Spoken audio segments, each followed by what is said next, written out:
Hi, Gemini. It's Denise with Divine Soul Astrology.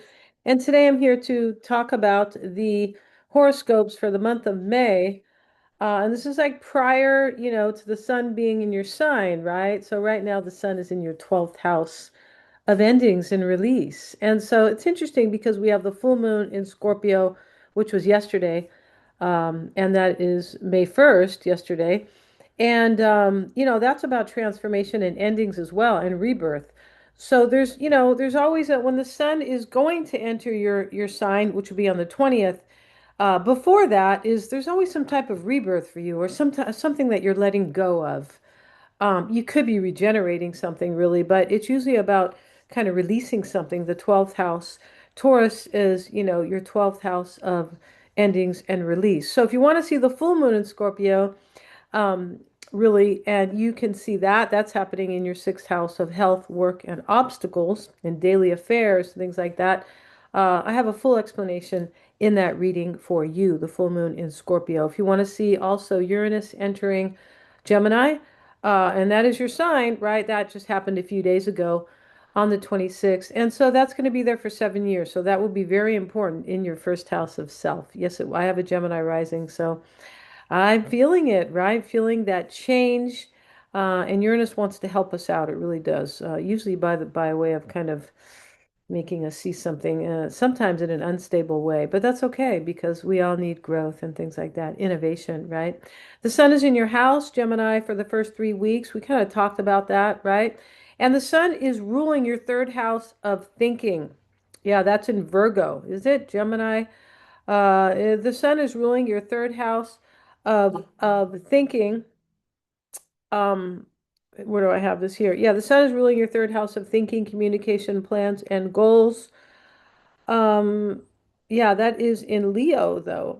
That's interesting. Yeah, the sun. See, there we go. And so the emphasis is on new ideas and new goals. All right. So honestly, the sun is ruling. I think that's a little mistake I made here. The sun rules. Leo is the sun is the ruler of Leo, right? Yeah, that's true. The sun rules your third house of thinking and things like that. For sure. And the emphasis is on new ideas and new goals. When the sun enters your sign, you should be feeling more alive. You should. And as I said, that's going to be on the 20th, right? The sun is giving us life. Is sometimes courage, right? Um, and the sun can illuminate things for us as well, right? And that's why they say when the sun is in your sign, which will come on the 20th of this month, that things are favorable for us when we have our birthday season, okay? So yeah, you might be feeling more creative and more confident. The sun does rule courage. It does in the tarot, the strength card, which is really courage and self-mastery, is a Leo card in the tarot, right?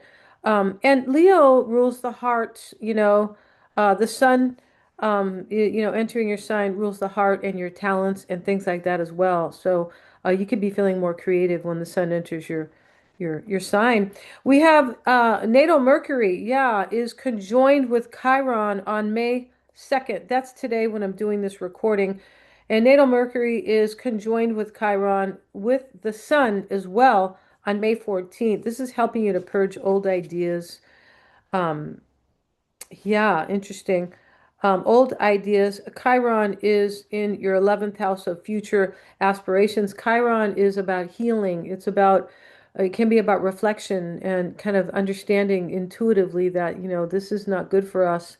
I don't want to hang on to this kind of. It can be a psychological kind of wound or just kind of, it is related to kind of vulnerability and sensitivity and also lack. So Chiron will be there. Natal Mercury will be next to it, and Mercury is telling it to. Mercury is the brains. That is the ruler. That is the idea of Mercury. It is the intelligence. And so Mercury is telling Chiron or aligning with it, saying, "Hey, let's get rid of this. Let's overcome this, right?" And that will be on May 14th. And Gemini, it's going to help you purge old ideas, old thought processes. Yeah, and heal and overcome something that is related to those thought processes, right?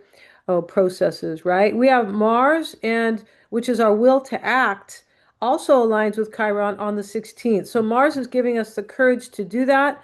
The sun, we're going to have also the sun will be there as well, and on the 16th. And so we have the new moon happening on the 16th as well. The new moon will be in Taurus.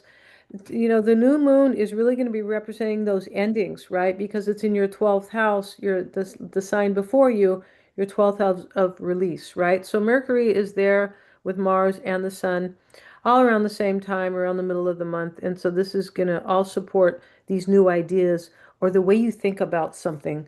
Yeah, very interesting here. And so, and then natal Mercury as well will enter your sign on May 17th. And natal Mercury will conjoin or align, right? Make an alliance with Uranus in a very perfect conjunction, and they're both going to be at 1 degrees. So when we see that, I have a whole video on that Uranus entering your sign. I think I mentioned that at the beginning of the video. You'll want to check that out. It was uploaded yesterday. It's really important for you. It's in your first house of self.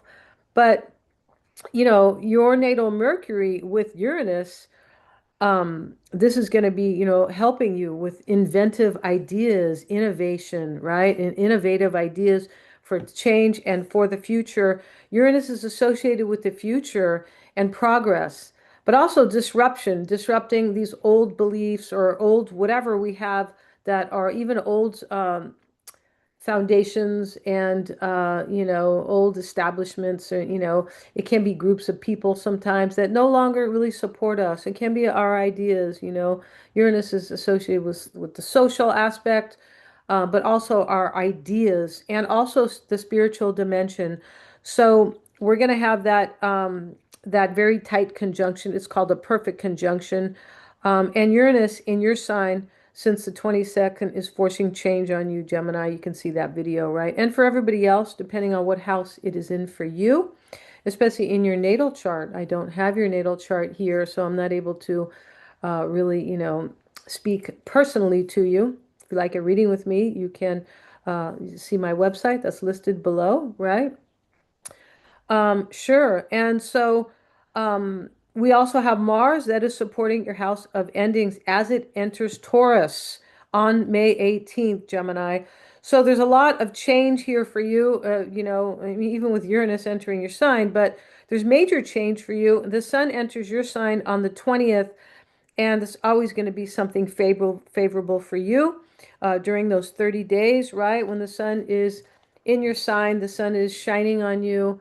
The sun can speak to your talents, right? It can speak to, it can also provide illumination and clarity, but it will definitely bring favorability to you and shine on you for sure. It will. The sun is life, right? And so we have the full moon in Sagittarius, and that is on May 31st, and that's in your opposite sign, Gemini. So you may want to see that. I'll have a separate video on that. And so your opposite sign is always important for you, right? When we have a full moon, which we had, and that will be another full moon, but we are just coming, we're still under the influence of the Scorpio full moon, which is really transformation. Or regeneration, rebirth. But you know, in your opposite sign, it's always telling you something important. It sure is. This is why the full moons are always about the opposite sign, that we need to do something or merge the energies of the higher expression of, for you will be Sagittarius on the 31st, and your own higher expression associated with your sign, right? So that's going to be very interesting. So check that out. And thank you so much for joining me here, Gemini. If you'd like your own personal reading, highly fascinating, because astrology is here. Your own chart can tell you how to thrive. It sure can. It gives you the tools to do it. Yes, it is the only thing that I know about so far that really wants you to, that really shows you. And this is why all the kings and the queens and the nobility, they always went to the astrologer until some things happened, right? They always associated, especially about their newborn babies, right? They would always seek the astrologer who was originally in the church. Yeah. So there's a whole there's a whole subject on that, or that's another video for another day. So thank you so much, Gemini. Check out the description box. Excuse me, hit the bell And please like, share, and subscribe. Right? Hit the bell if you want to be notified of my next upload. And we'll see you in the next one. Thanks so much.